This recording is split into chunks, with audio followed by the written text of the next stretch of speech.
Okay, students, so let's talk about iteration versus recursion, because we have been talking about recursion calling itself. So it's just natural to think and believe that it is an iterative process, but the truth is that they are two different things. So if we look at them separately, right, we're going to think that loops repeat, whereas recursion look for the simplest case. So what I want to do here is that I want to give you a little example. Okay, so let's say I invited you all to dinner and now I have to do the dishes. Last time we were talking about the stack of dishes, remember? Okay, now let's think that I am going to loop. Okay, so if I loop, I go to the kitchen and I wash one dish, and then I wash another and another and another and another until I have no more dishes to wash, which is perfectly fine, right?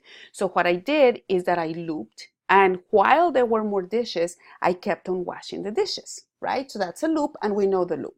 Okay, so now let's think how recursion looks like. Okay, recursion, instead of me doing all the loops, I am going to call for a simplest case. And the simplest case there is, my base case will be there are no more dishes for me to wash. That will be the simplest case, that I get to the kitchen and there's no dirty dishes. So that's my base case.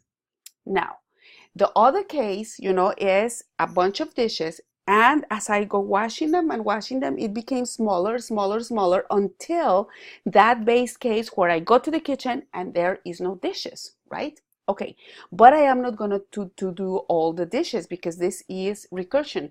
So what I do is that I go to the kitchen and let's say there is 3 dishes. Okay, so there is 3. So I go in there and I'm like, oh my God, there is 3 dishes. Oh, this is horrible.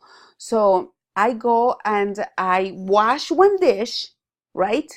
And instead of going back out of the kitchen, I call one of you and I say, hey, student, can you wash, please? Can you do the dishes? But I'm calling my student because I am doing the dishes recursively, right? So the first call, let's go back.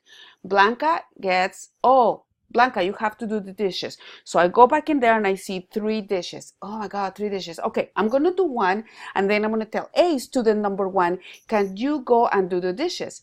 The student number 1 goes and looks at the dishes and there is 2 dishes and says, okay, I'm gonna do 1 dish and that's it. And the student is like, okay, so let me call another student. And it calls another student and the other student comes in here and says like, oh, there is 1 dish. Okay, so washes 1 dish and goes and calls another student and says, hey, can you go do the dishes? And when the student comes in here and says, oh, there's no dishes. So it tells the student, hey, there's no dishes. Tells the other students, there's no more dishes. Tells the other students, there's no more dishes, until the student that I called, the very first one, comes and says, hey, Blanca, there's no more dishes. And yay, we did the dishes. The second case is me and the rest of the students doing the dishes in a recursive way. Okay, what we're doing is that none of us is doing all the dishes, but we're doing one little piece of the problem. We're solving one piece of the problem, and we are passing a smaller problem, with the exact same instructions that we received to another person or another process in this case, but it's a recursive call of the same go do the dishes kind of thing. Okay, now here is the thing. Recursion is hard to understand, okay? And what my husband tells me all the time is like, don't try to understand recursion, just use it, okay? And first I thought, oh, that's kind of silly or simplistic, how come I'm gonna go and use recursion without really understanding it? And it was mainly because that was the first time that I was trying to explain recursion to somebody, to my ICS 211 students many years ago. And then I realized, what? Actually, it is a good idea not to try to understand it.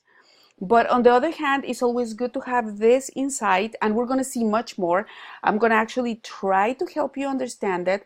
But if you don't understand it, but you at least can use it, then it's good enough. And then little by little, as you use it, you're going to get to understand it better. Okay? So believe me on that. Now, the question is, should I use recursion or iteration? Because just like iteration is not the solution for everything that repeats, neither is recursion. Okay? So, first question. Recursion makes your code faster? The answer is no. So you may say, okay, then I'm never going to use recursion, but hold your horses. Second question. Well, how about recursion uses less memory? And the answer is absolutely not. Because I have assigned problems to my students and homework with recursion that crashes their computer. That much memory in just a Java program. So definitely it doesn't use less memory. So you can ask, okay, then why am I going to use recursion?